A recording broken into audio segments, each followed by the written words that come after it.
A few moments later. আল্লাহকে যারা বেসেছে ভালো, দুঃখ কি আর তাদের থাকতে পারে? দুঃখ কি আর তাদের থাকতে পারে?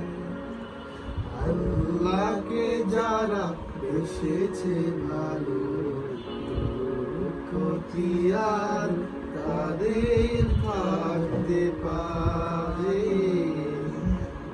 দুঃখ কি আর তাদের থাকতে পারে? যারা রয়েছে মুখে কোরআনের বাণী, যারা রয়েছে মুখে কোরআনের বাণী, হতাশা কি আর তাদের থাকতে পারে? হতাশা কি আর তাদের থাকতে পারে? আল্লাহকে যারা বেসেছে ভালো, দুঃখ কি আর তাদের থাকতে পারে? দুঃখ কি আর তাদের